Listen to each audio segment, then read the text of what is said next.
Well, Pete, we've come to the end of the presentation on casting. It's been great having you a part of this video. Now is where it comes down to the test. You can learn about casting, but when you get in a situation like we are today, it's now mid-November. We're on a desert Oregon stream. There are some big fish working on the betas. There's some fish probably bigger than most you've ever seen in your life fishing. They're huge. And this is where the knees start knocking, the hands shake, a little coolness in the air.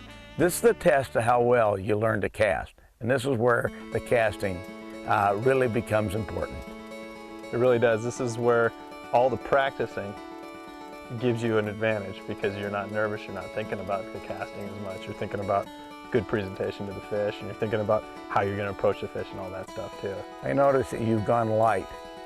Absolutely. When you don't have water that has a lot of current in it, you got to go light. With your line, with your tippet sizes, you got to lengthen your leader a little bit. Use lighter flies in a lot of situations. And the casting becomes really important, doesn't it? You got to have finesse. And so light line, we got a 3-weight rod, we got some big fish. Let's see how it's done now, buddy. Let's give it a shot. Every time there's a fish rising and you have a chance to put them down, it gives you a little bit of a thrill, a little bit of butterfly in your stomach. That's why we keep coming back to it. Okay, we're gonna approach these fish.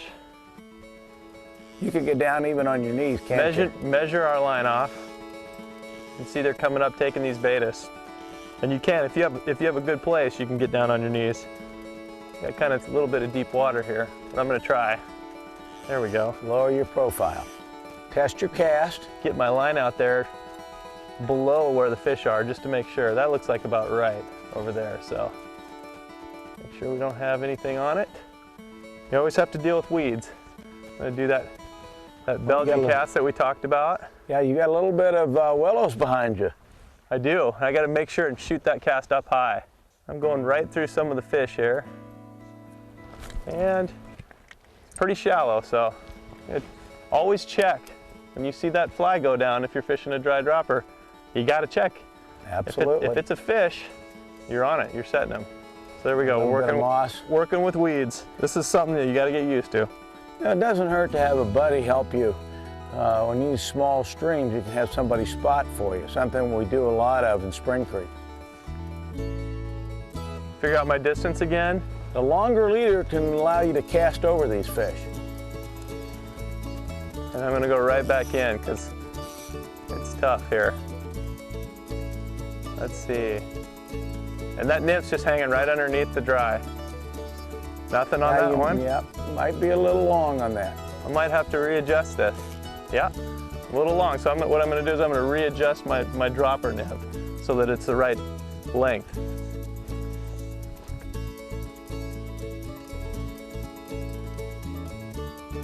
Be observant. It's really important to keep even when you're tying a fly on, to kind of watch below you. You'll be surprised when you're at the low profile like Pete is, how a fish will swim up right below you and start feeding. And you see them too. They'll come right up on you and you got to just kind of freeze for a second. In this video, we've talked about casting and we talked about observation. And one of the ways to learn about casting positions is to watch good fishermen and how they approach different situations. You know, some of our great tailwater fisheries like the green and the bighorn and the Deschutes have a lot of anglers, and you can watch the anglers. They're great teaching experiences just by watching how people approach different fish, different fishing situations even. Look like a lot of fish taking emergers too. Yep, they're moving around.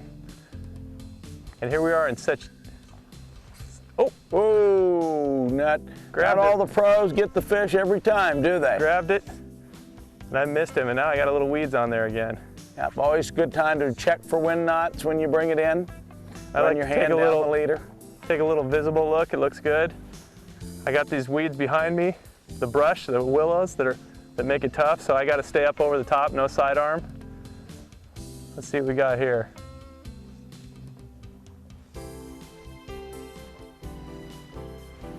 No takers yet. And more weeds. Lots more weeds. Okay, Jack, I'm going to shorten up my dropper a little bit. Why don't you take a shot at those guys? Why in not? there? I've got about an 18-foot leader. There you go. Right here. So There you go. We'll see how we do with this light presentation. Let me sneak back behind you here.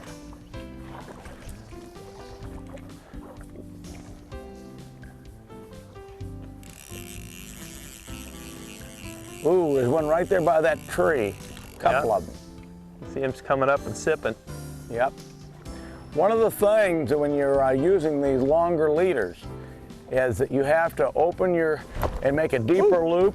I'm going to increase the length of my rod, and I just cast an 18-foot leader. It made a nice cast because I put more energy in that back cast. Coming over where you were at, I'm not hanging up, so definitely I think you might have been a little long on that.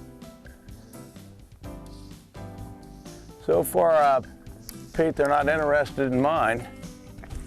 Okay, I'm going to go off to the side here, measure out my cast. Whoops. Maybe that'll trickle. Oh, Yep. Nicely done. Little finesse there. And now I can't see my fly. There it is. I can see it now. Popped right off. Man, that should have been worth the fish. Again, rather than jerk, I just took a little patience.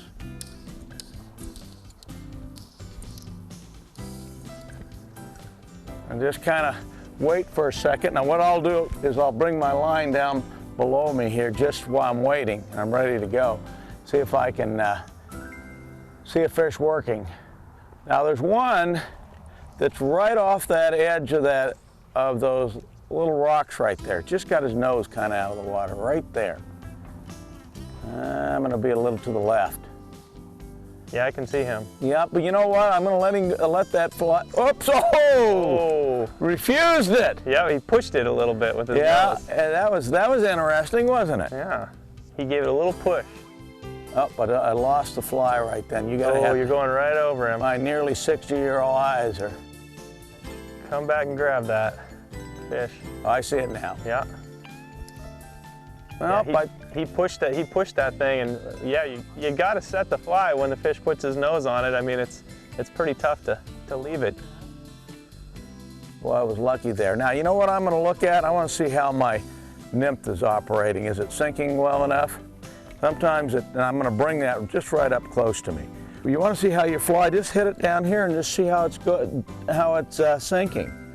Yeah, just barely, about that much off the bottom and about an ankle deep. So I know it's sinking. A lot of times some of these nymphs will float when you think they're sinking. Even the beadhead, I'm gonna go way up there again.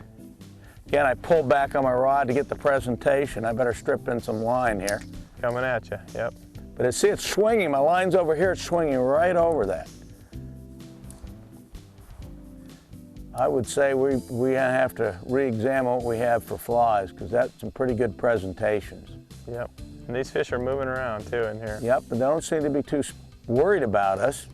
No, they're just they're moving around in their feeding lane. So that's another thing that you have to pay attention to. If the fish has moved 2-3 feet over to the side, then it doesn't matter how good your presentation is.